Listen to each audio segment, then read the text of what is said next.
जो इतिहास को भूलता है उसका कोई भविष्य नहीं होता। इस बाइबलिया इतिहास से हम आपके लिए लेकर आए हैं एक और नई जीवनी जो बहुत पुरानी है, शम का पुत्र और एक भूली बिसरी सभ्यता का जनक। इतिहास के अंधकार से निकली एक रोचक गाथा। जब हम बाइबल के महान पात्रों की बात करते हैं तो अक्सर अब्राहम, मूसा और नूह जैसे नाम हमारे दिमाग में आते हैं, लेकिन कुछ ऐसे नाम भी हैं जो इतिहास में भले ही धुंधले पड़ गए हों, लेकिन उनकी विरासत गहरी और रहस्यमयी है।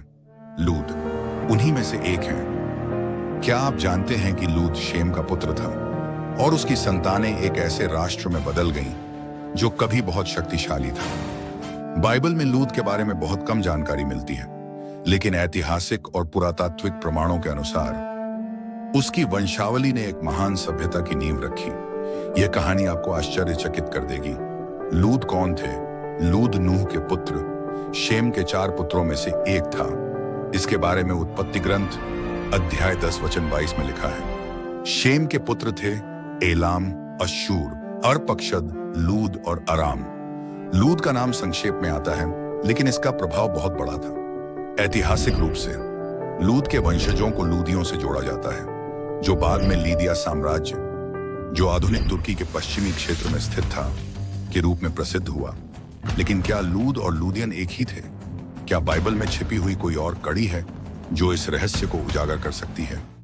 लूद का राष्ट्र महान योद्धाओं की भूमि थी। बाइबल के कुछ विद्वानों का मानना है कि लूद के वंशज मध्य पूर्व और एशिया माइनर में फैले थे। यशायाह पुस्तक अध्याय 66 वचन 19 में लिखा है कि लूद के लोग महान योद्धा थे।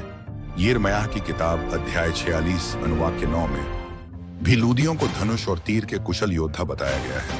इससे पता चलता है कि लूद के वंशज केवल एक सामान्य जाति नहीं थे, बल्कि वे परमेश्वर की योजना में किसी महत्वपूर्ण भूमिका में थे। लेकिन एक रहस्य और भी गहरा है। कुछ विद्वानों का मानना है कि लूद की संतानें बाद में मिस्र और यूनान तक फैल गई थीं। क्या यह संभव हो सकता है? लूद और उनके इतिहास का रहस्य। इतिहासकार मानते हैं कि लूद के वंशजों ने लीदिया नामक एक शक्तिशाली साम्राज्य की स्थापना की, जो बाद में व्यापार और संस्कृति का केंद्र बना। कुछ रोचक तथ्य और भी हैं, जैसे लूदियन सभ्यता ने सिक्कों का आविष्कार किया, जिससे व्यापार में क्रांति आई। यही क्षेत्र यूनानियों के संपर्क में आया और आगे चलकर फारसी साम्राज्य का हिस्सा बना। कुछ विद्वानों का मानना है कि लूद के वंशजों ने इस्राएल के इतिहास में भी अप्रत्यक्ष भूमिका निभाई। तो क्या लूद की संतानों ने पूरी दुनिया को बदल दिया? लेकिन उससे पहले आपसे निवेदन है, यदि आप बाइबल के छिपे हुए रहस्यों और महान पुरुषों की कहानियां जानना चाहते हैं, तो अभी नियर गॉड यूट्यूब चैनल को सब्सक्राइब करें। यहाँ आपको बाइबलीय इतिहास की गहरी और अद्भुत कहानियां मिलेंगी। घंटी का बटन दबाएं और हमारी नई वीडियो की अपडेट्स तुरंत पाएं। लूद से हमें क्या सीख मिलती है? पहला, भले ही लूद का नाम बाइबल में संक्षेप में आता है, उसकी संतानों ने इतिहास पर अमिट छाप छोड़ी। दूसरा, लूद ने एक राष्ट्र की नींव रखी, जो आगे चलकर शक्तिशाली सभ्यता में बदल गया। तीसरा, बाइबल के हर नाम और घटना के पीछे परमेश्वर की एक अद्भुत योजना छिपी होती है। लूद की कहानी केवल एक व्यक्ति की नहीं, बल्कि एक खोई हुई सभ्यता की कहानी है। उनके वंशजों ने सभ्यता, व्यापार और युद्ध कला में अद्भुत योगदान दिया।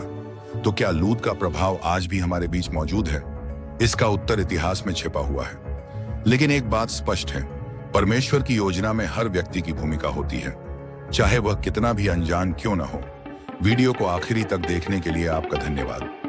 हमेशा की तरह इस वीडियो को भी आप अपने प्रियजनों के साथ शेयर करें। कमेंट में परमेश्वर की महिमा के लिए हालेलुया लिखें और वीडियो को लाइक करें। प्रभु आप सभी को आशीर्वाद प्रदान करें। आमीन।